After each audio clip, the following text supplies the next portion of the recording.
Bueno, shalom amigos, bienvenidos, ¿cómo están? Estamos aquí en una reunión de la comunidad Fagrin Tobim. Este es un ciclo de entrevistas periodísticas que empezamos con personajes famosos, populares, presentes, en este caso con jugadores de fútbol, y también el invitado de hoy además es entrenador, director técnico profesional, muy conocido por todos, múltiple campeón con River, de gran trayectoria como entrenador. Su nombre es Pablo Lavallén. Bienvenido, Pablo, un placer tenerte aquí con nosotros. Hola, bueno, muchas gracias, Marcelo. Un saludo a toda la gente que está viendo la transmisión y bueno, un privilegio poder hablar y charlar un ratito con ustedes, que siempre es tan bueno. Nos conocemos de hace un par de años y siempre es un gusto poder encontrarnos nuevamente. Sí, la verdad, bueno, vos te debes acordar, tuvimos una entrevista por primera vez hace ya 6 años pasaron, han pasado muchas cosas en ese tiempo. Hablamos también de tu trayectoria como entrenador, como jugador de fútbol, obviamente, y de la relación tan especial con Dios, ¿no? Que a todos los que estamos aquí nos ha cambiado la vida. Y la idea es llevar un mensaje para la gente que cree y para aquellos que no creen también, ¿sí? Así que bueno, vamos a comenzar entonces, Pablo, recorriendo un poco tu trayectoria desde los inicios. Sí, desde cuando eras un chico y jugabas, el Pipa Ganseo lo definió como el juguete a la pelota de fútbol. Vos sos de Palermo, ¿verdad? Del barrio de Palermo. Sí, yo nací en Capital, ahí en el barrio de Palermo y bueno, como todo chico, creo que los primeros juguetes que uno tiene es una pelota y desde que tengo uso de memoria me acuerdo de estar jugando a la pelota en la vereda de mi cuadra, de mi casa, de mi barrio. Y bueno, eso que inició como un juego, de a poquito fue creciendo y ya a muy temprana edad, a la edad de 6 años, por el peligro que era que un chico, que un grupito de chicos juegue a la pelota en la calle, porque si bien eran otras épocas, había tránsito también. Mi papá se le ocurrió darme la sorpresa de que me había anotado en un club de fútbol para hacer una prueba y para estar lógicamente contenido y realizar un deporte que en ese momento me gustaba, como el fútbol, sin la idea de pensar en una carrera profesional ni el llegar a primera, pero bueno, de a poquito se fue dando y así es que a los 6 años me encontré ya en las divisiones infantiles de River. Y diste a parar, no de casualidad, porque todo está planeado por Dios, con el club más grande que hay en el planeta. Eso va a título personal mío, que es el Club Atlético River Plate. Bueno, más allá de eso, ahí hiciste una gran trayectoria donde lograste 3 títulos locales, 3 torneos de apertura y una Copa Libertadores. Sí, sí, sí, bueno, River fue mi primer equipo, debuté a los 18 años, faltaban un par de meses para cumplir 19, y bueno, ese mismo año que debuté, el año 91, fuimos campeones, después salimos campeones el año 93, después 94 de los torneos locales y la Copa Libertadores del año 96, bueno, que ese fue mi último año en el club.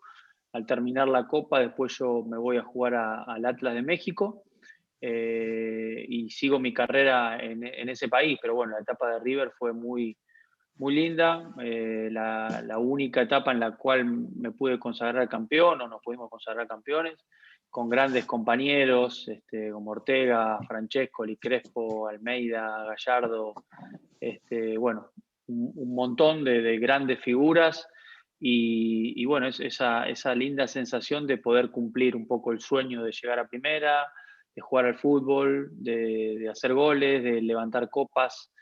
La verdad que ese fue un inicio de carrera muy lindo, que después se terminó desarrollando más adelante en México durante bastantes años también. Recuerdo, Pablo, que en la entrevista que hicimos hace ya unos años, vos decías que era fácil ganar con ese River, ¿no? Porque con tremendos compañeros, bueno, obviamente, fuera de toda broma, es una institución de las más grandes del mundo en el fútbol, pero tuviste compañeros tremendos que quizás después no se fue repitiendo tanto en tu paso por México, donde hay que quizás también eran equipos importantes, pero hay que pelearla mucho más, ¿no? Sí, River es un equipo grande, no solo de la Argentina, del continente, reconocido en el mundo. y bueno, debe ser uno de los equipos que más jugadores aportan a la selección argentina. De esa camada, bueno, ya te los mencioné, Gallardo, Crespo, Burgos, Almeida, bueno, después más adelante Pablo Aimar, que sí me tocó jugar con él, Pastrada, Zapata, fueron todos jugadores de selección. Y River es un equipo ganador que exige, que te posiciona en el ámbito del profesionalismo del fútbol. Y bueno, eso no se da en todos los clubes. Después, como vos bien decís, en México me tocó jugar en el Atlas, que es un club con mucha tradición, pero con muy pocos logros a nivel nacional. Y River fue en ese aspecto el club que me dio la posibilidad de poder lograr lo que todo deportista quiere, que es levantar una copa, salir campeón y lograr las metas por las cuales todos los equipos juegan al fútbol, que es tratar de ganar. En cuanto a eso, a lo que es ganar, creo que hay 3 momentos cumbres en tu carrera en River, que habrá habido varios, pero yo destaco lo que debe haber sido el día del debut en primera, donde cumplís el sueño. Quiero ir un poco a las sensaciones, ¿no? Porque son sueños cumplidos. De hecho, muchos de los que estamos acá nos apasiona el fútbol y daríamos cualquier cosa por jugar un minuto en el club de que somos hinchas. Vos llegaste a la primera de River, lograste la Copa Libertadores, tan difícil que es con el club de River, de Núñez, y a su vez hay un momento que hay una foto famosa, yo la vi en internet, que es una anécdota, en cancha de Boca, en un superclásico, vos tenías la 10 de River, ¿y quién tenías enfrente con la 10 de Boca? A ver si te acordás. Sí, bueno, ese fue el último clásico que me tocó jugar, el último River Boca. Yo después, a los 2 meses, me fui de River, me fui a México Estaba Diego y con la tuve la 10. posibilidad en ese último clásico de jugar frente a Maradona, que bueno, había sido el héroe de todos nosotros por el campeonato del mundo con la selección argentina en el 86 y que bueno, uno creció mirando a Maradona en el Barcelona, después en el Napoli, después lógicamente en la selección argentina. Y bueno, la vida me regaló eso también, ¿no? Un mimo más, más allá de todos los sueños que se fueron realizando, el hecho de jugar con el que hasta ese momento era el jugador más grande de la historia, Claro. y portar la 10 de River y él que porte la 10 de Boca, la verdad, un momento único que bueno, que uno conforme van pasando los años lo va valorando cada vez más porque se da cuenta que es un privilegio o que fue un privilegio haber justo jugado ese día con la camiseta de River, él con la de Boca, un clásico, mi último clásico, la verdad que cobró también mucho más sentido ahora que no, lamentablemente ya no lo tenemos más a Sí, Diego, seguro. pero bueno, ese es un recuerdo que lógicamente va a quedar en mi memoria por toda mi vida. Aparte, Pablo, recordemos que en esa época se permitía que esté la hinchada local y la visitante también. Por lo cual, vos de un lado tenías a la 12, del otro los borrachos del tablón, de un lado está Diego con la 10, del otro vos con la 10. O sea, ¿qué más? Señor, llévame, ya está. Digamos, creo que es más de lo que uno puede soñar de chicos, Sí, ¿no? no, bueno, son lindas experiencias, uno a veces en la competencia o metido en el trabajo, porque también es nuestro trabajo o era nuestro trabajo jugar al fútbol, no se da cuenta con quién está rodeado y bueno, ese partido estaba, ya te digo, Maradona por el lado de Boca, Canigia, Verón, el Kili González, por River estaba Francescoli, Ortega, Gallardo, había, bueno, Burgos, había un montón de jugadores que terminaron siendo históricos a nivel selección, a nivel mundial, y bueno, y uno fue parte de eso, de ese partido, de ese encuentro, y quizás no lo valora tanto como después cuando pasa el tiempo se va dando cuenta que, bueno, que uno jugó al lado de personalidades de este deporte y que estuvimos todos juntos en esa misma cancha y uno fue parte de esa gran fiesta.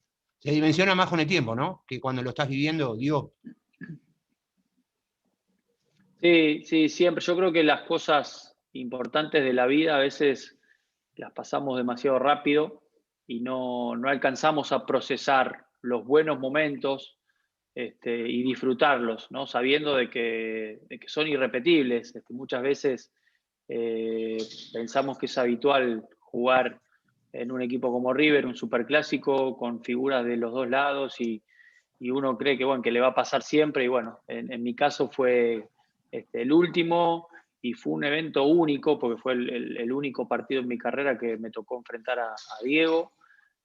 Así que con los años uno lo valora más y bueno, con la pérdida, como te digo, de Maradona hace muy poquito, uno lo toma como un privilegio haber podido compartir ese momento en un espectáculo que todo el mundo quiere ver, un River Boca, lo ven de todos lados del mundo y bueno, uno tuvo la posibilidad de estar ahí. Totalmente. Bueno, vamos a la etapa de México. Pasás al Atlas, ahí tenés a Ricardo Lavolpe de técnico.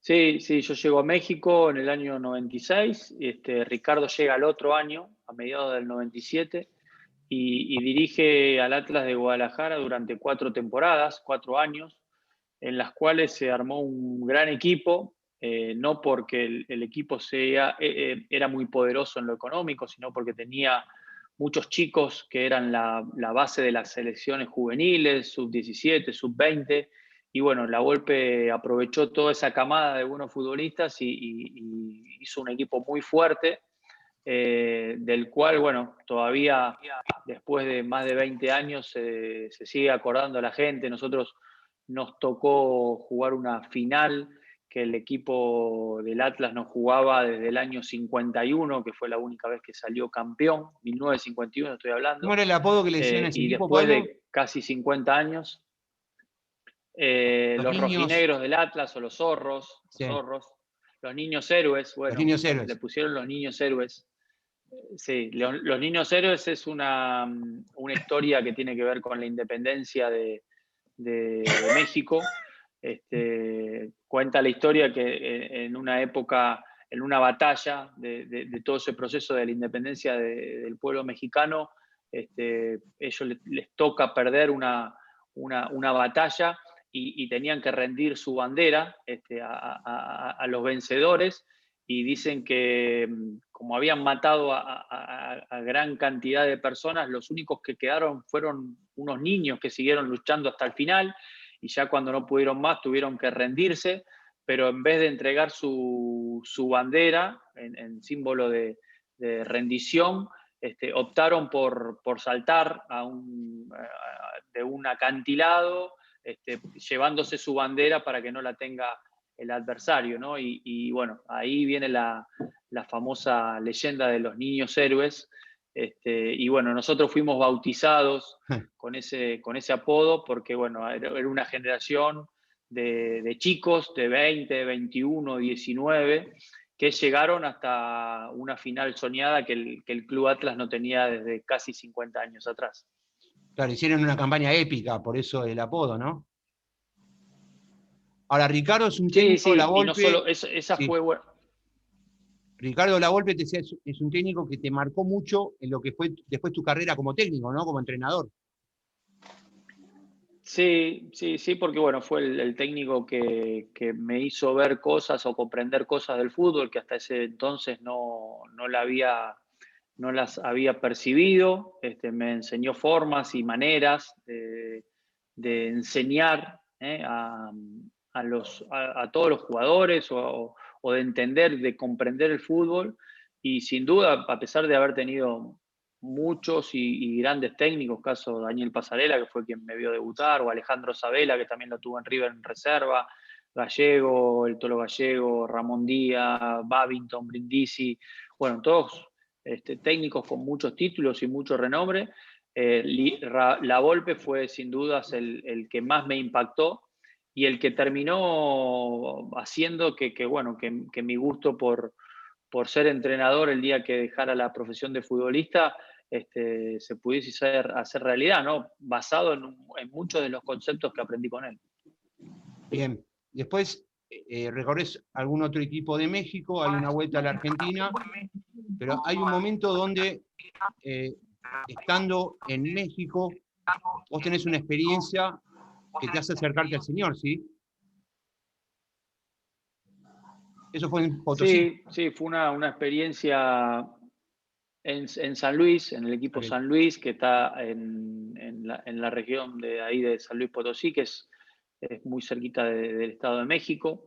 Bueno, me toca por primera vez estar solo con mi familia. Yo había regresado a Argentina, a Huracán, estuve 6 meses, el país era en plena catástrofe del año 2001. Yo volví a principios del 2002 y bueno, el país estaba muy mal, los clubes estaban muy mal. Y después de un semestre en donde prácticamente no pude cobrar mi sueldo, decidí volver a México y mi familia estaba aquí en Argentina, en Buenos Aires, con los chicos que eran chiquitos en la escuela.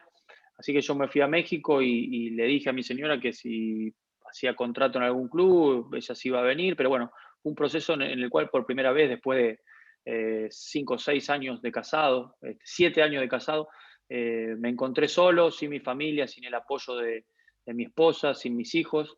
Y fue un tiempo muy duro, en los cuales tuve mucho tiempo para reflexionar y para pensar en muchas cosas. Y en realidad analicé de que toda mi carrera estaba muy linda, había logrado un montón de cosas, un montón de sueños, había alcanzado metas desde lo familiar, desde lo económico, desde, desde lo laboral, pero que había algo que no hacía que yo pudiese sentirme pleno.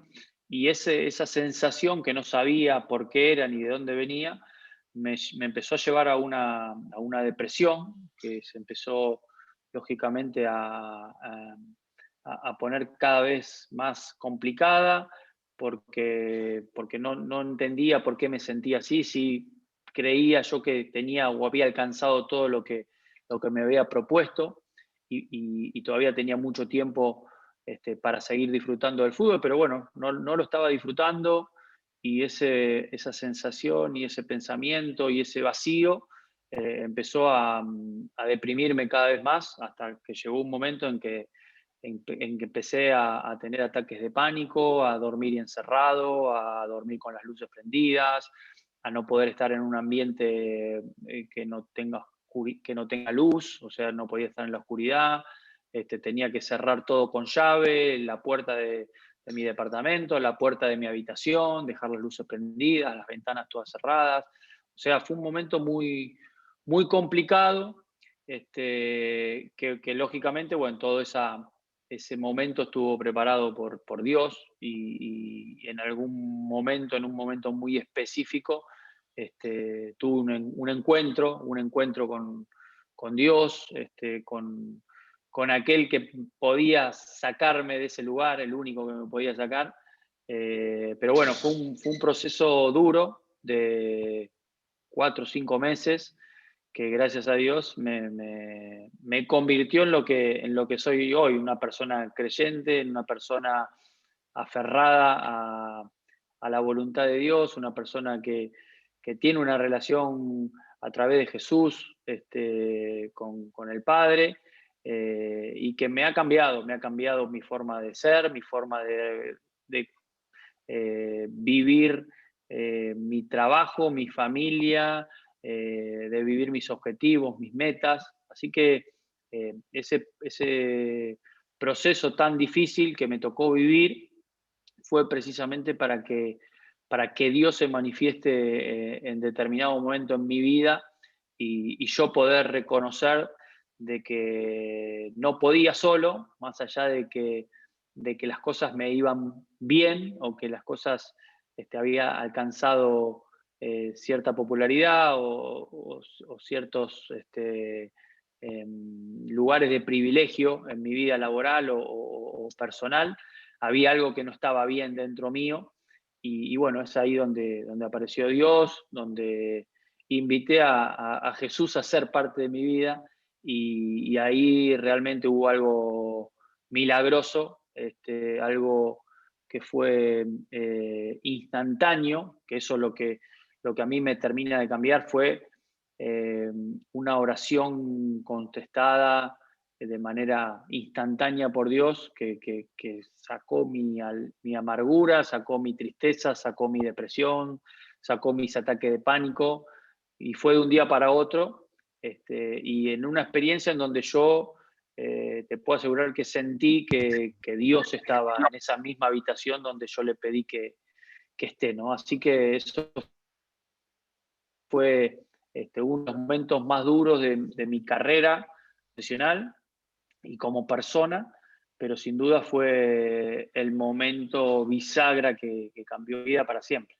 Sí, yo destaco dos cosas en tu testimonio de cómo te acercaste al Señor, que sentiste automáticamente su presencia. Es que la primera, tu caso es un poco atípico porque la mayoría de los que llegamos al pie del Señor, como dice la palabra, de lo vil y despreciado del mundo, venimos o de problemas graves de salud, o de problemas económicos, o de familias disfuncionales, o droga. En tu caso tenías lo que aparentemente cualquiera puede soñar. O sea, jugabas al fútbol profesional, en un equipo de primera, en el exterior, económicamente debías estar bien, tenías una familia que te respaldaba y consolidada. Sin embargo, sentías un vacío que te llevó a esa búsqueda con el Señor y que justamente, milagrosamente, solo Dios pudo llenar, porque nada te llenaba ese vacío que quizás sentías y no sabías de dónde venía. Yo recuerdo cuando te entrevisté hace 6 años atrás, que vos me dijiste algo que a mí me llamó la atención. Decías, la gente quería ser yo y yo me sentía mal. Eso fue un dato curioso.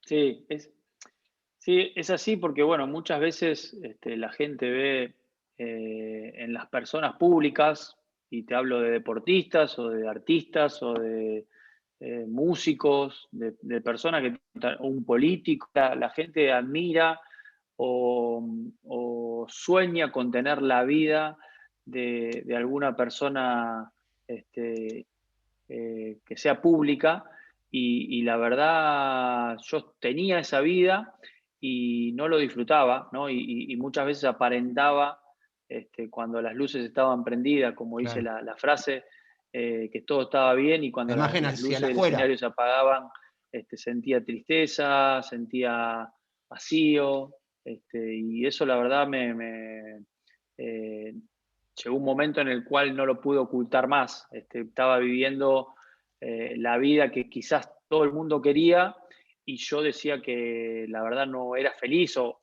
no lo decía abiertamente. Al contrario, me lo guardaba para mí y eso me estaba haciendo muy mal. Bien. Y lo segundo, recuerdo un suceso que el mismo día que vos aceptás al Señor, a la noche te vienen a buscar. ¿Te acordás de eso? Las tenta A ver si nos puedes recordar qué fue lo Sí, que sí, pasó. sí, sí, porque sí, sí, yo estaba solo y bueno, una tarde vino a hablarme a mi casa un pastor al cual yo había invitado, había conocido hace muy poco, y bueno, estuvimos hablando casi 10 horas, y como a las 3 de la mañana que se fue de mi casa, yo lo acompañé hasta el auto. Yo vivía en un departamento, lógicamente había cerrado todo con llave, había apagado las luces porque era tarde ya, y cuando lo despedí en la calle, él me había dicho, bueno, eh, yo hice una oración con él antes, para aceptar a Jesús en mi corazón, y le había dicho bueno, que yo quería sacar todo lo que me hacía mal, la sensación de soledad. eh, y bueno, él me pidió que yo haga una oración pidiéndole a Dios que Él se haga presente en mi vida y que cambie un montón de cosas que yo tenía adentro. Y él, me acuerdo que me dijo, bueno, vos hiciste un compromiso hoy con Dios, quizás no vas a entender lo que te digo, hay algo espiritual que entre lo bueno y lo malo, Ujú. que ningún bando quiere perder, soldados. Y vos hoy pasaste, digamos, del reino de las Llevando. tinieblas al reino de la luz, Claro. claro, te pasaste de bando y te van a venir a buscar, te van a venir a buscar. Así que venía pensando en eso, que iba llegando a la puerta de mi departamento para entrar, y ahí me venía a buscar un vecino, que había una fiesta y que había mujeres y que todo, y me decía, no, bueno, yo sé que vos estás solo, me dice, acá vos sos el capitán del equipo de acá de la ciudad, Y cuando me habló todo eso, como que un interruptor se hubiese encendido y me cayeron las fichas de decir, no puede ser que la persona con la cual estuve hablando 10 horas me dijo, te van a venir a buscar. Yo no pensé que iba a ser tan pronto, tan instantáneo. Así que me acuerdo que hasta con una sonrisa en la cara, porque no podía creer lo que me estaba pasando, le dije, Claro, no, bueno, te agradezco, muchas gracias, pero andate, chau. Y entré a mi departamento, y esto también lo cuento porque esto fue impresionante. Yo entro a mi departamento choqueado por todo lo que había hablado con el pastor, por todo lo que él me había dicho y por lo que se había dado en ese suceso tan rápido, de decir, mira que te van a venir a buscar, te van a venir a querer volver al otro bando. Y, y me acuerdo que me senté en el sillón de mi living y estuve como tratando de recapacitar o de digerir lo que habíamos hablado. Y en un momento me di cuenta, no sé cuánto tiempo había pasado. Para mí habían sido, no sé, media hora, 20 minutos, no me acuerdo cuánto, pero fue un tiempo bastante prolongado. Y yo estaba sentado en mi sillón a oscuras, no había prendido ninguna luz y estaba con la puerta sin llave. Imagínate que a las 3 de la mañana yo tenía ataques de pánico en el cual no podía dormir si la puerta no estaba cerrada con el claro. pasador, con el candado, con todo.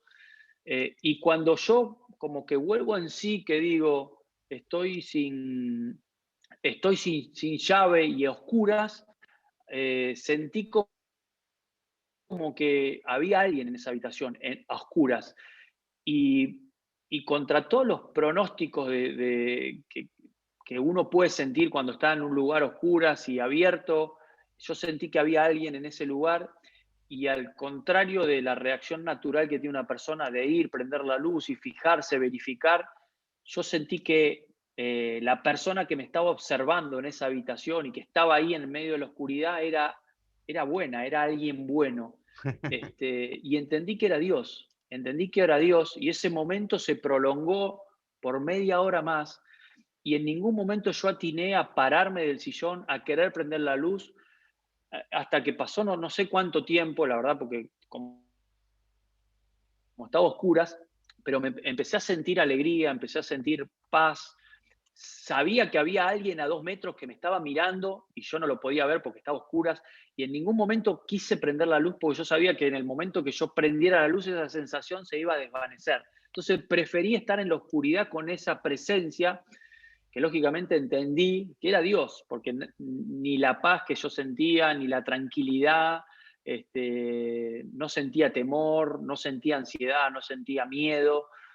Y bueno, yo hoy, después de tantos años, sé que ese fue Dios que vino, como yo le había pedido 5 minutos antes de que se vaya el pastor, que Él venga a sacarme de esa angustia, de esa soledad, y no lo escuché hablar, pero si hubiese podido escucharlo, seguramente me hubiese dicho, mira, acá estoy, quédate tranquilo. Qué tremendo. Bueno, me hace acordar esto un poco al pasaje que dice esa paz que sobrepasa todo entendimiento, y también lo que dice el Salmo 91, que debajo de sus alas estarás seguro, ¿no?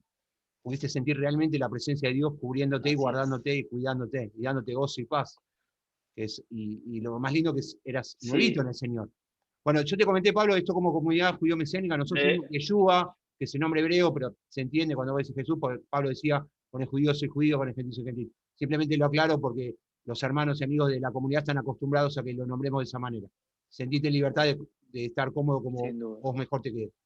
En segundo lugar, hace un ratito mencionaste tu esposa. Si tenés una hermosa familia, Fede, que juega al fútbol, tenés una hija que está en la alabanza, pero quiero ir a un momento que también es hasta cinematográfico, que es cómo vos conocés a tu esposa, porque tiene que ver con un desafío personal con otra persona, ¿no?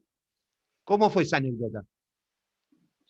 Sí, sí, hay todo un trasfondo y te lo hago rápido. Yo a mi esposa la conocí cuando tenía 15 años, en un cumpleaños, ella tenía 17, y yo tuve en esa etapa de adolescentes como un pequeño noviazgo con ella de 2 semanas o 3 semanas.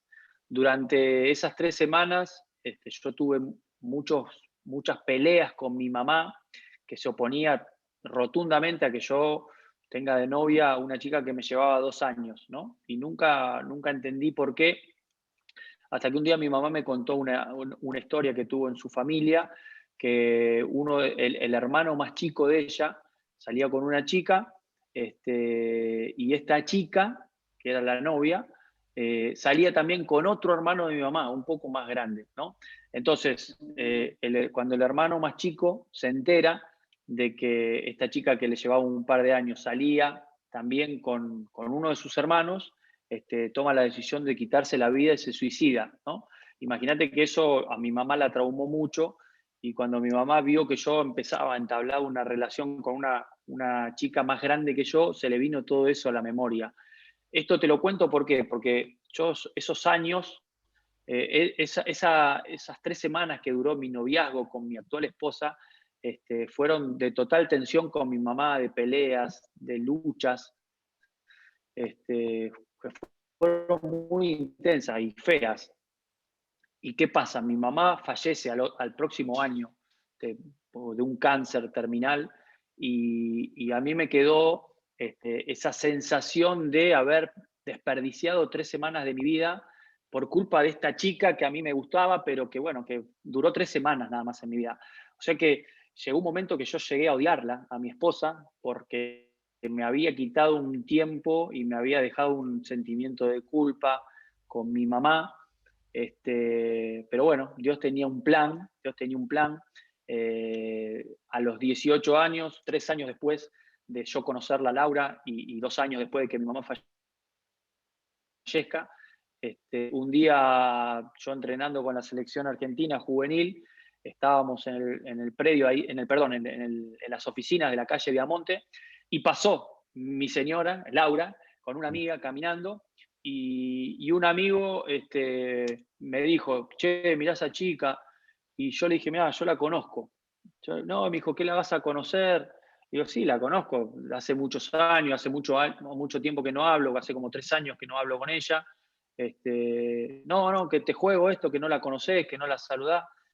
Y me jugó una apuesta. Me acuerdo que me dijo, a que te juego me dijo, te juego 10 pesos, no sé de cuánto era. Me dijo, te juego 10 pesos a que no vas, la saludás y que la chica te hace caso.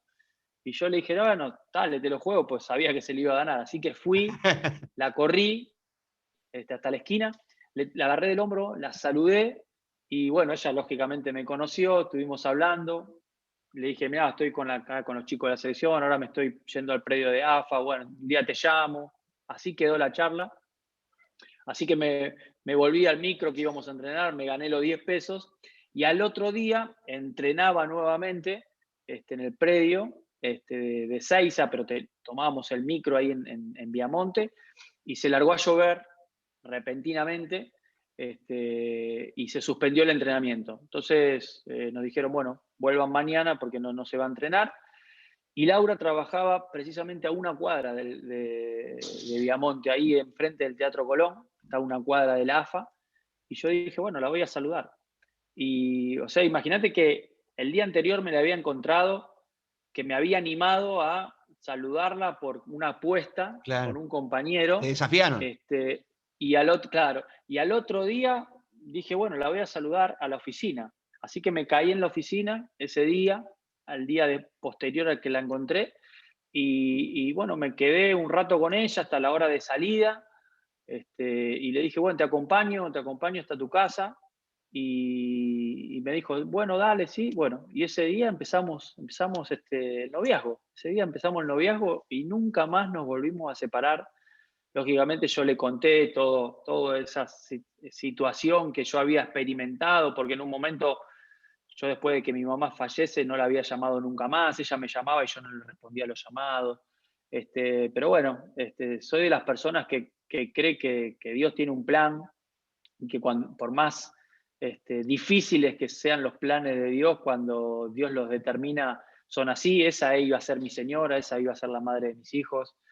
Y bueno, y Dios me sorprendió una vez más. O sea, la primera gran historia ya fue el encontrarnos, el aceptarnos nuevamente, y bueno, después todo lo que viene, ¿no? 30 años uno al lado del otro. Pero después, Pablo, la historia sigue, porque hablando de los planes de Dios, hay un momento que vos aceptás al Señor, pero no sabías qué pasaba con la vida espiritual de ella. ¿Y cómo resuelve esa situación el Señor? Sí, cuando yo tengo esa caída y esa resurrección, ese nacimiento de nuevo, a través de Jesús, Yeshua, eh, la verdad no sabía, Laura estaba en Argentina y yo estaba en San Luis Potosí, en México, claro. y ella no sabía de mi depresión ni de nada. Yo, lógicamente, no quería preocuparla, pero cuando yo encontré la solución en Dios, le comenté todo el proceso que había vivido y ella, bueno, se asustó primero, pero después me dijo, bueno, menos mal que... Entonces le dije, mira, yo estoy yendo a una iglesia con un pastor, estoy confiando en Dios, leyendo la Biblia. Y ella me dijo, bueno, si te hace bien, dale para adelante. Claro. Así que arranqué ahí y me acuerdo que le hablaba con el pastor y el pastor me decía, bueno, orá por ella, orá por tu familia, para que ella conozca también a Dios, conozca a Jesús, que forme parte de tu matrimonio. Así que estuve 5 años orando por ella. No, perdón, 3 años, 3 años, del Ya te 2003 sangraba al la rodilla más 2006. o menos. Y, y en una, sí, y en una vez me dijo, bueno, che, ¿te puedo acompañar? Me dice, quiero escuchar, quiero ir a la iglesia. Así que vino y estuvimos en la iglesia y escuchamos la palabra de Dios. Y yo con ese temor de que ella, mirándola y diciendo, a ver qué pensará de lo que yo creo, y bueno, con ese temor de que le parezca raro. Así que nos volvimos a casa después de esa primera reunión, yo sin preguntarle nada, y hasta que, bueno, en un momento le dije, bueno, ¿qué te pareció? ¿Te gustó? Y ella me dijo, sí, sí, me gustó, yo conozco, me dice, yo me bauticé a los 15 años, me dice, en la iglesia evangélica, y conocí a Jesús y ya estoy bautizada. Y yo le dije, bueno, pero me hubieses avisado porque me tuviste 3 años arrodillado, Claro. le digo, orando. Así que imagínate que ella había conocido a Jesús antes que yo, se había apartado, nosotros nos habíamos casado por la iglesia católica en su momento, y nunca supe yo que ella había recibido a Cristo mucho antes que yo. Así que bueno, esa fue otra de las sorpresas que Dios me tenía preparada también. Me imagino ese momento, vos tragando saliva, le digo, le pregunto, qué le pareció el culto, el pastor, y hasta que no te contestó, volabas. Sí, sí, no, la verdad yo la miraba y veía a ver si ella hacía algún síntoma de incomodidad o de algo que no le pareciera este, más, más adecuado a lo que uno entiende por religiosidad, ¿no? Pero bueno, estaba totalmente normal y cuando me dijo, no, mira, yo iba a la iglesia evangélica desde que tenía 15 años y después no fui más, fui 1 o 2 años, después no fui más. Ahí lógicamente me di cuenta de que por eso estaba tan tranquila. Así que a partir de ese evento, que fue en el 2006, mi familia empezó a crecer en el Señor y lógicamente hoy mis hijos tienen otra educación, otra crianza, mi matrimonio mejoró, si bien era bueno o muy bueno, hoy es mejor, hoy acabamos de cumplir ahora en diciembre 25 años de casados y la verdad tengo una familia hermosa y sé que Dios renueva nuestro matrimonio día tras día y Él está en medio de nosotros y que eso es lo más importante. Bien, vamos a retomar un poquito con el fútbol, Pablo. Acá hay mucha gente futbolera también, y vamos a ir ahora sí a tu etapa de técnico, ¿sí? Quizás no la vamos a desarrollar toda porque nos llevaría mucho tiempo, pero por lo menos los momentos más importantes. Vos comenzás como técnico ya en un equipo de primera, en San Martín de San Juan, ¿sí?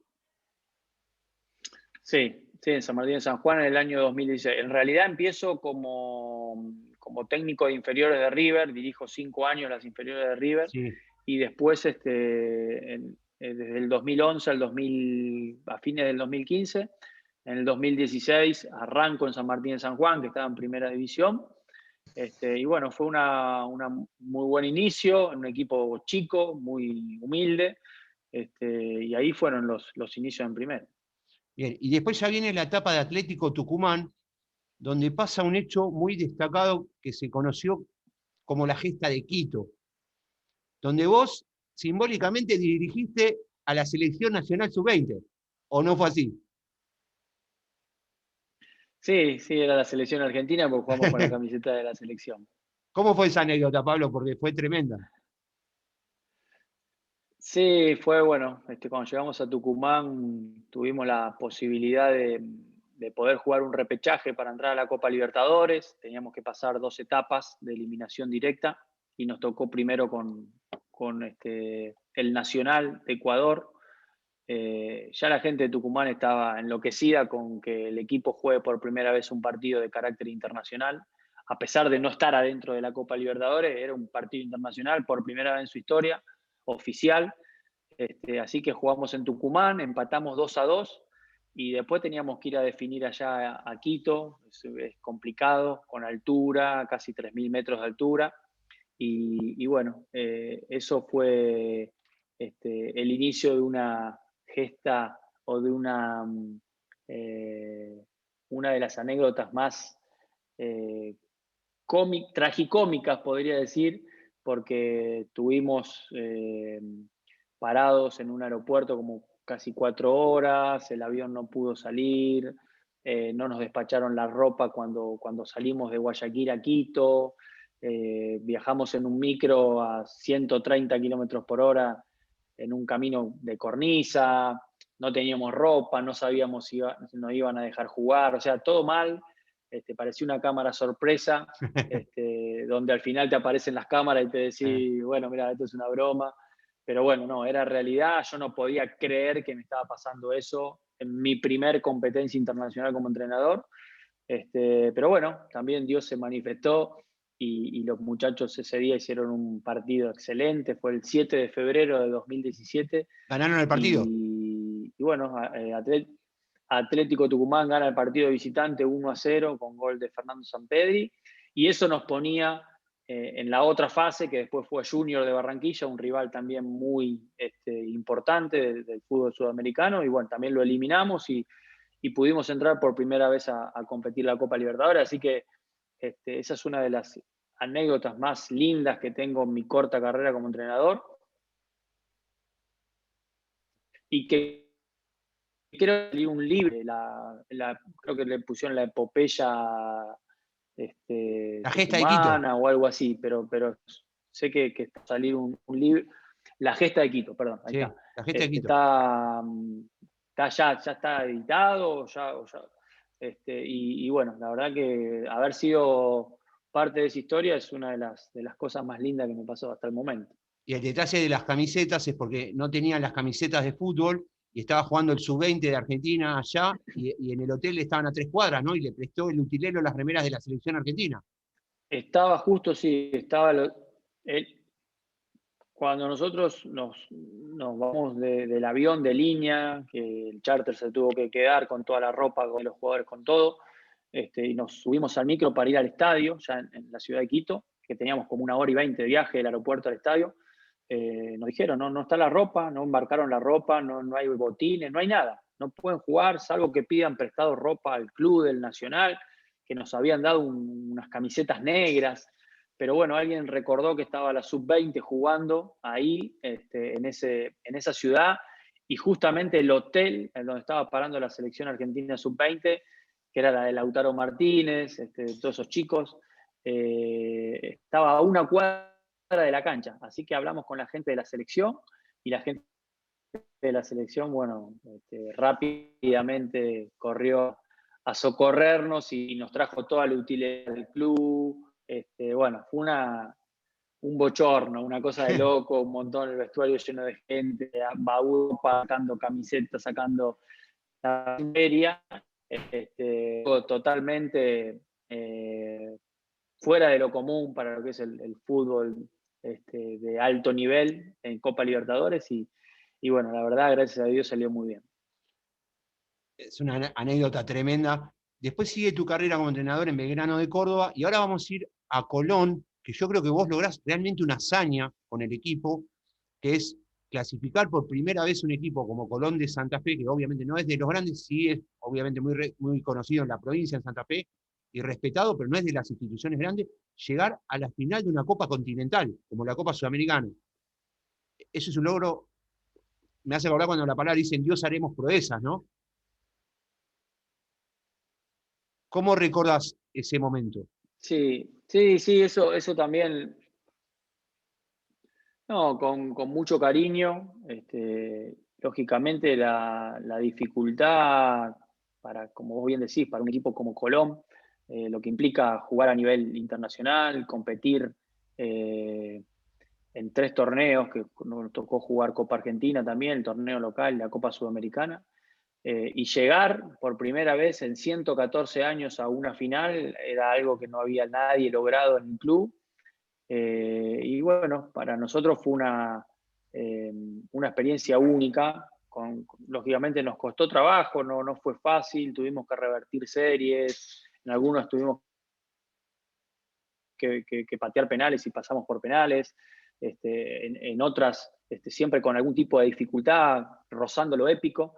Y bueno, llegamos a una final donde fueron 40.000 simpatizantes de Colón a otro país, y que esa noche también, esa tarde-noche fue mágica, más allá de que no se terminó coronando el título, pero el vivir ese proceso desde el inicio hasta el final de jugar una copa fue maravilloso. Y bueno, hoy, como te decía antes, dentro de mi carrera es el paso más importante, el haber llevado a Colón a su primera final en Seguro, 114 seguro años. por la dimensión de que tiene al no ser un club de los considerados grandes, con River, Boca, San Lorenzo, yo creo que es más mérito todavía, porque es mucho más difícil llegar a una final de esa manera, ¿no?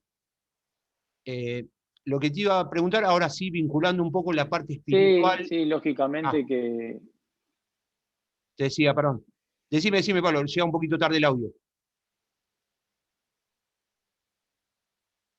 Me ibas a ampliar. no, que te daba la razón. Lógicamente es mucho más difícil en un equipo de provincia, un equipo que no tiene mucho poder económico, que sí, tiene un buen equipo, pero competir con equipos poderosos de Sudamérica no es fácil. Seguramente. Bien, lo que te quería decir es, me gustaría vincular un poquito ahora la parte del fútbol profesional como jugador y como entrenador con la parte espiritual. ¿En qué sentido?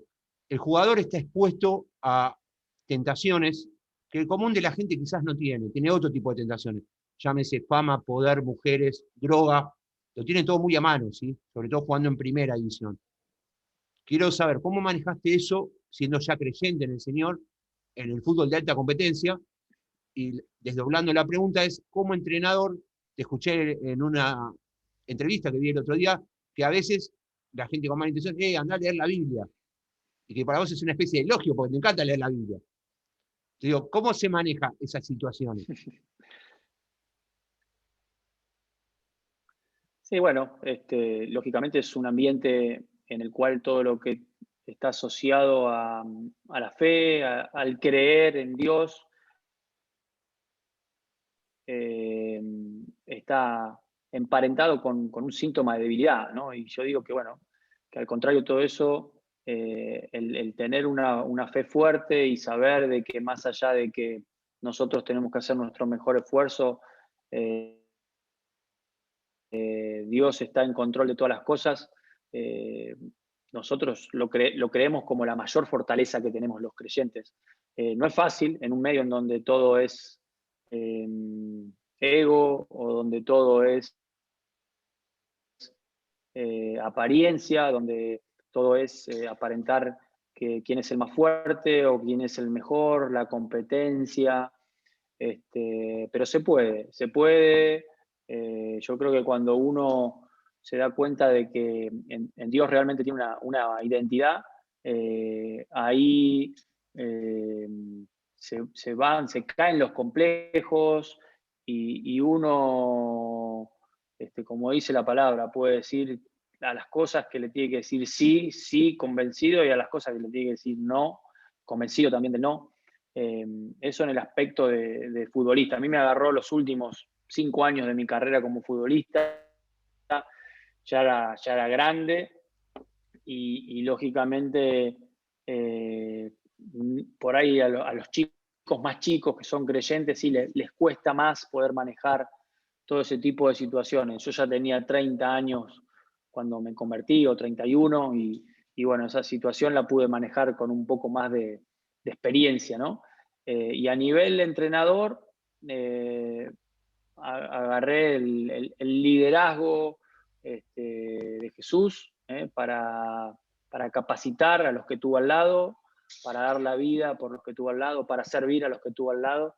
Y esa es mi manera de trabajar y de ejercer mi liderazgo hoy como técnico. Yo, cuando llego a los clubes, les digo que estoy para servir a mis jugadores, para sacar lo mejor de ellos, que la gloria no es para mí, la gloria es para Dios, y que mi mejor enseñanza o mi mejor regalo hacia ellos es ayudarlos a crecer, a cumplir sus sueños, y a que lógicamente encuentren en el fútbol un medio de trabajo y no la razón única de su vida. Hay cosas más importantes en la vida que jugar al fútbol. Y lógicamente, bueno, eso está asociado a conocer a Dios y a poder ser una mejor persona, que creo que de eso se trata. Imagino, Pablo, que el modelo del Señor, de Yeshua, de Jesús, como vos decís, eh, es muy importante a la hora de formar un equipo, ¿sí? Como entrenador. Tener ese ejemplo de liderazgo, de cómo aplicar las normas espirituales bíblicas a las normas del fútbol, ¿no?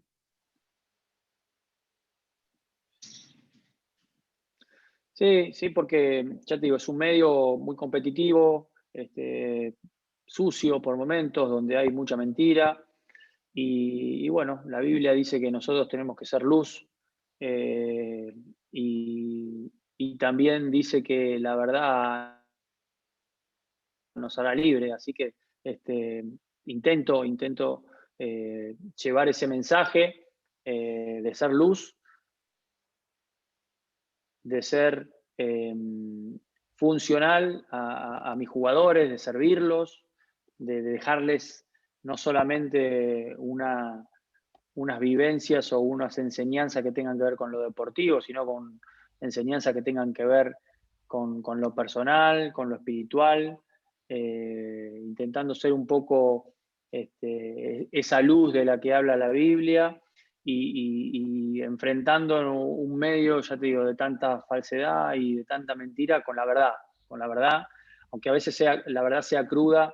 Me encanta ir con la verdad, porque sin duda no tengo nada que esconder. Cuando uno va con la verdad, es transparente, y no tiene que esconderse y no tiene que desdecirse. A mí lo que más me deja, Marcelo, es que yo todas las noches pongo la cabeza en la almohada y duermo sin ningún prejuicio, porque no tengo que sostener ninguna mentira, ni tengo que crear ninguna mentira, ni tengo que pensar que tengo que ocultarle a alguien algo que le robé o a alguien que le estafé. Eso me deja muy tranquilo, y me parece que esa es la mejor manera de mostrar a Jesús, ¿no? Desde la seriedad, desde el respeto, desde la honra, desde la humildad, desde el considerar al otro tan importante como a uno mismo, o más que uno mismo. Así que esos son los valores fundamentales para que yo pueda desarrollar mi trabajo como entrenador, que muchas veces está visto como la cabeza, o la persona importante de un grupo. Yo sí creo que la cabeza muchas veces es la que tiene que servir y la que dar el ejemplo a los demás, para que los demás también sigan ese ejemplo también, ¿no? El Señor dijo que no vino a ser servido, sino a servir, ¿no? De hecho, le lavó las pies a los discípulos. Es muy lindo escucharte, Pablo, porque yo personalmente, que también trabajé en programas de periodismo deportivo, conozco algo de las internas del fútbol profesional, y es como vos decís, es muy competitivo, hay envidia, hay mucho negocio, y realmente ir con los valores firmes no es fácil. Y es muy lindo ver cómo vos tenés esas convicciones y tratás de trasladarla seguramente a tu vida personal, pero también a tu trabajo, ¿no? En definitiva, el Señor nos llama a eso. Eh, lo que te iba a preguntar ahora es, ya dentro de poquito vamos a ir ya terminando la entrevista, ¿fuiste discriminado en el ambiente del fútbol por tu creencia en el Señor, ya sea como jugador o como entrenador?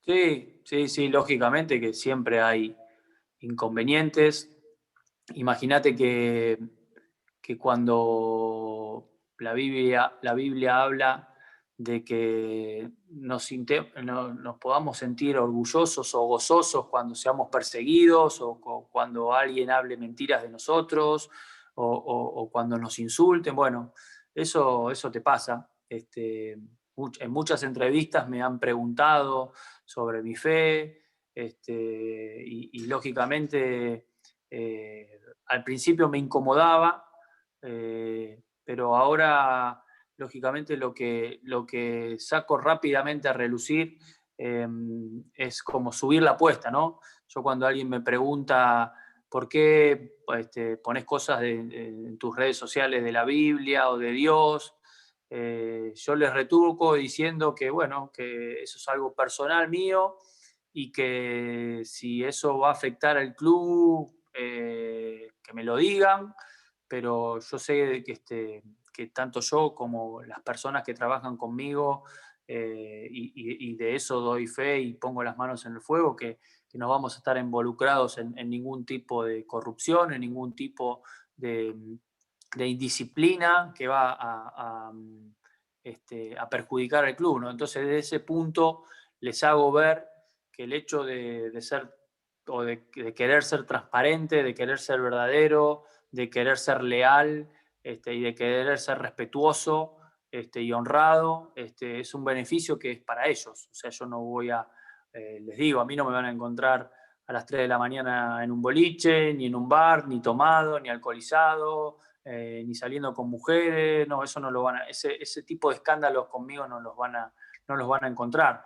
También soy de los que aclaro que no voy a ser parte de ningún tipo de manejo que no sea transparente, de ningún tipo de negociación sospechosa, o sea planto mi bandera diciendo que soy como soy, que me gusta ir con la verdad, que las cosas las hablo de frente y que si ellos no están de acuerdo con mi forma de vivir ni de ser, tienen toda la libertad de buscar otro tipo de profesional que haga las cosas mejor que yo, pero bueno, que yo vengo con este pack ya incluido.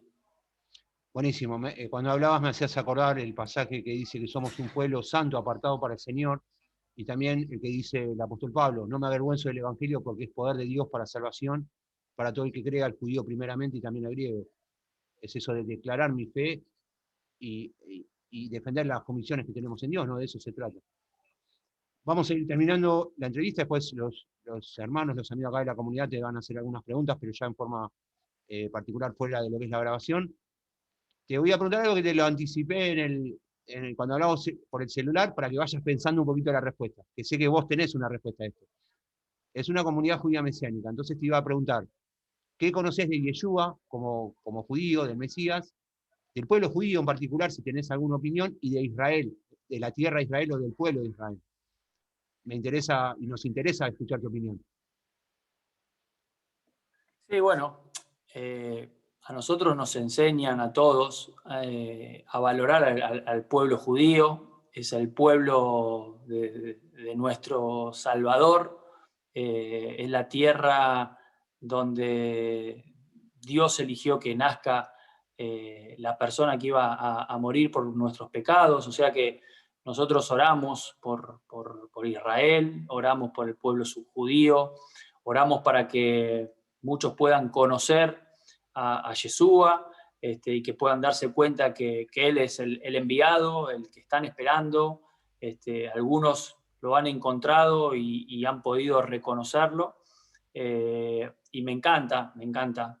Tengo pendiente ir a Israel, caminar por Jerusalén, por el Muro de los Lamentos, por todos esos lugares de los cuales uno lee, que tienen tanta historia, pero no solamente por la historia, sino porque nosotros creemos en un Dios vivo y Dios habita en medio de su pueblo y el pueblo de Israel es el pueblo de Dios y lógicamente sabemos que Dios tiene un amor muy grande por su pueblo y por su nación que es Israel eh, y que nosotros no siendo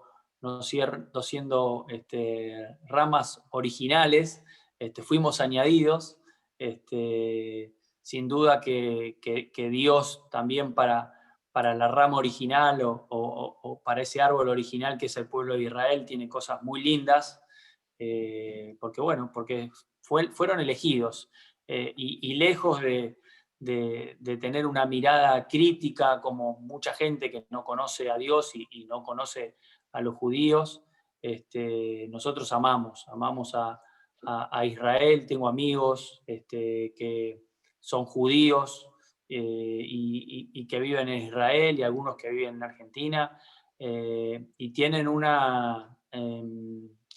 un sentido espiritual propio del nativo del pueblo de Dios, ¿no? Uno a veces dice, bueno, yo tengo como una doble ciudadanía, soy argentino y soy mexicano, en mi caso como mis hijos, pero el judío sabe que tiene el pasaporte que se lo pidió Dios, es el pueblo elegido por Dios, entonces es un privilegio. Lógicamente, al conocer a Yeshua, lo puede entender y se siente como realizado, porque bueno, mucha gente no ha conocido que Jesús vino a traer salvación y era la persona o el enviado de Dios para traer liberación al pueblo de Israel, pero los que lo han descubierto, la verdad, son plenos, y eso se puede percibir cuando hay un natural de ese pueblo, que esa plenitud parece mayor. Bueno, la verdad es un placer escucharte. Te voy a decir que estás invitado a nuestra comunidad, te damos el púlpito, estás capacitado para predicar tranquilamente con nosotros. Bueno, y además eso, obviamente, esto a modo de agradecimiento va a ser, yo ya te lo prometí, se lo damos a los invitados. Bueno, yo como periodista escribí 2 libros que tienen que ver con estas temáticas. Este es el primero, Completos en el nombre de Yeshua. Completos es porque el judío se completa su fe cuando acepta al Mesías. Yeshua quiere decir salvación, ya lo dijimos. Son 12 testimonios reales que lo escribí con Pablo Builau, que es uno de los periodistas que está acá acompañándonos ahora, después te lo vamos a presentar. Son 12 testimonios de gente judía que aceptó al Señor y cómo cambió y fueron transformadas sus vidas. Esta está en versión ebook, versión impresa y en ebook, en Baja Libros, Storytel y Amazon. Y el segundo libro, que también te lo voy a dar como obsequio ya cuando nos encontremos, El carácter judío del Mesías, que es cómo recuperar la identidad del Mesías, ¿sí? Y bueno, las personas que estén interesadas se pueden comunicar con el teléfono más 54 911 4187 6222, WhatsApp o celular. Bien, ahora sí, la última pregunta, Pablo, que también te la anticipe para que la vayas pensando. ¿Qué mensaje? Yo sé que a veces es difícil dar un mensaje, pero la realidad es que vos sos un referente para nosotros. Desde el lugar que ocupás, como entrenador, en su momento como jugador, tenés un alcance a muchas personas y es un lugar de privilegio que Dios te dio.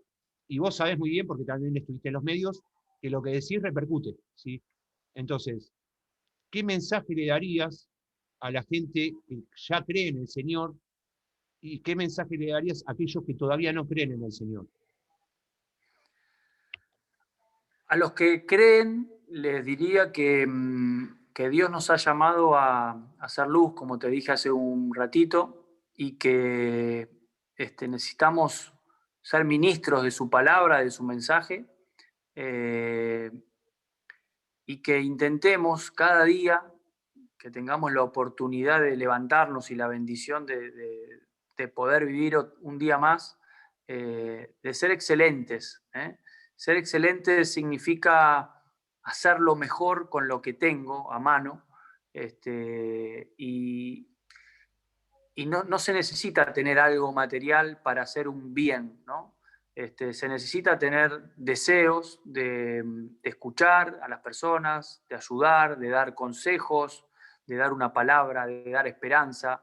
Eso le diría a los que creen.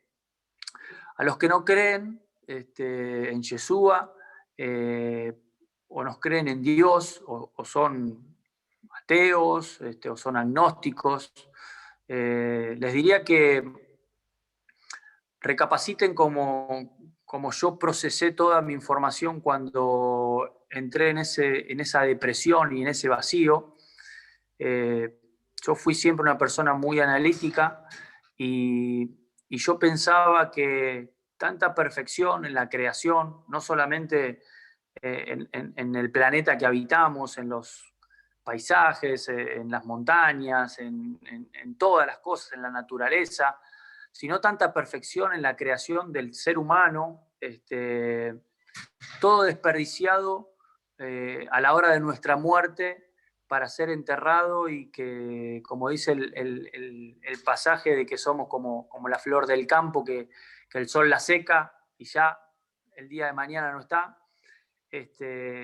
Toda esa perfección de creación no puede estar hecha o no se puede haber inventado sola sin un propósito, ¿no? Entonces, si nosotros, que realmente somos la obra maestra de Dios,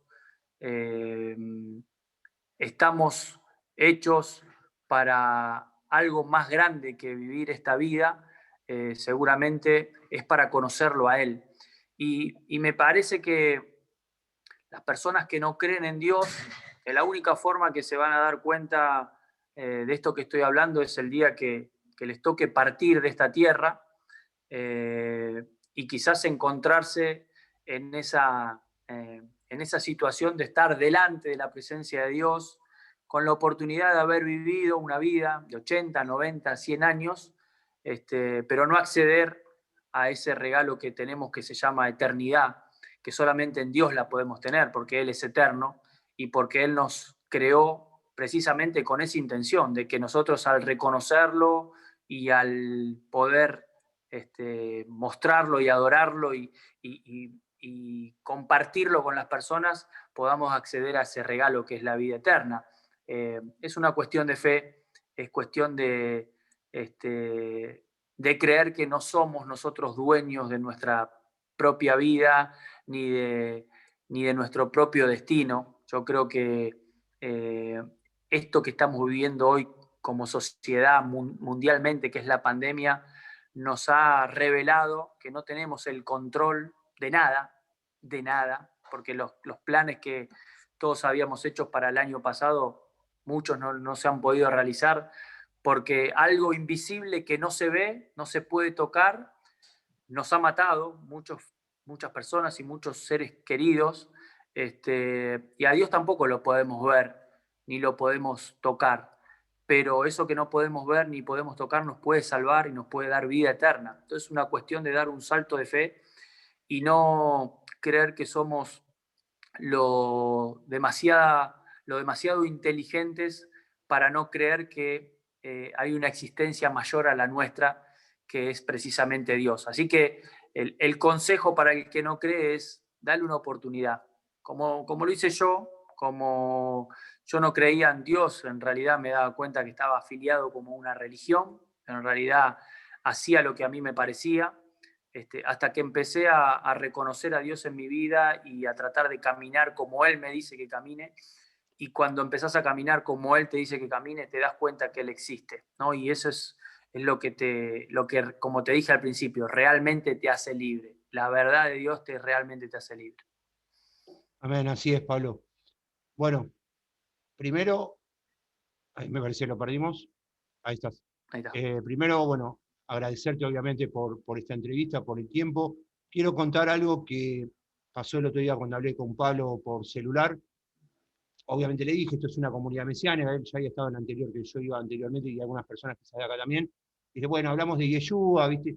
Y me dijo, está bien, vos, le digo, igual sentite cómodo, decirlo como vos quieras. Y él también me dijo a mí, como devolución, vos sentite la libertad de preguntarme lo que quieras. Pero lo que más me gustó, que a eso agregó, igual acá la estrella no soy ni vos ni yo, la estrella es el Señor. Y creo que ese es el sentido importante a destacar. Y me gustó que tenga esa humildad de reconocer, como todos los que creemos en el Señor, primero Dios, después todo lo demás. Y lo quiero destacar. Bueno, decirte que para nosotros es realmente una bendición. Quiero contar simplemente una anécdota personal. Hace 6 años cuando te entrevisté, y tengo una foto que creo que te la mostré, vivía mi viejo que partió hace 2 años con el Señor. Todos sabemos también que yo soy hincha de River, y bueno, es también porque lo heredé de mi viejo. Y me emociona tenerte acá porque fuiste una de las primeras personas que yo entrevisté cuando recién me había recibido el licenciado. No le digo chapear, digo, por todo lo que cuesta ese sueño, como fue para vos quizás llegar a primera, para mí tener mi título, con muchos problemas había pasado, y uno de los primeros jugadores de primera de River que yo entrevisté, después vinieron muchos más. Fuiste vos, Pablo. Y en ese momento está mi viejo vivo, mi viejo no creía en el Señor, y esa noche recibió palabra, al igual que mi hermana. Entonces, y años más tarde aceptó al Señor. Digo, uno no sabe cuando larga la palabra que tiene poder, qué repercusión puede tener, pero el Señor dice que nunca vuelve vacío. Amén. Así que te quiero agradecer justamente por eso, porque sabemos que a través de las redes seguramente este mensaje va a llegar a muchas almas, y más allá de una gran trayectoria que tenés como futbolista y como entrenador, es lo poderoso de lo que Dios está haciendo en tu vida, y lo pudiste compartir con todos nosotros, y estamos muy agradecidos al Señor y a vos por eso. Bueno, muchas gracias. Me emociona lo que decís, porque bueno, uno a veces no tiene esa devolución de lo que genera la palabra, de lo que genera la semilla que Dios hace crecer en distintos corazones. Así que me encanta enterarme de que una palabra o una reflexión haya hecho pensar a una persona de que estaba en juegos no solamente su vida aquí en la tierra, sino su eternidad. Y la palabra también dice que cuando un alma se arrepiente y es ganada para Dios, hay fiesta en los cielos. Así que me lo imagino a tu viejo seguramente escuchando de allá arriba todo lo que estamos hablando y bueno, sintiéndose orgulloso de haberte tenido a vos como hijo, como creyente y sabiendo que está ahí esperándonos que nos podamos abrazar un día ahí arriba y decirnos, bueno, estábamos en la verdad, estábamos en lo correcto, y eso creo que debe ser la fiesta más grande de todas, porque va a durar por siempre y para siempre. Amén. Y entre nosotros, Pablo, con una banda roja en diagonal, pero bueno, eso es tema de otro día. Bueno, te agradecemos de corazón. A todos los amigos. ¿Te sentiste cómodo, Pablo? Excelente, muy bien. Bueno, la idea es, Javerín, somos amigos y es una charla entre amigos. Ahora los chicos, los amigos que están acá, te van a hacer algunas preguntas ya en forma privada, que nos quedamos en el Zoom. A aquellos que nos estuvieron acompañando en las redes, en YouTube, las distintas redes sociales, le damos muchas gracias. Esperamos que esta entrevista la hayan disfrutado, los hayan ministrado, hayan recibido también un mensaje de parte del Señor. Para los que quieran hacer, como siempre decimos, comentarios, sugerencias o sumarse a nuestra comunidad, lo pueden hacer por mail a comunidadjaverintaubim@gmail.com. También nos pueden seguir en nuestro canal de YouTube, en Comunidad Jabrín Tobim. Nos vemos en la próxima. Si Dios quiere, los bendecimos. Shalom. Muchas gracias.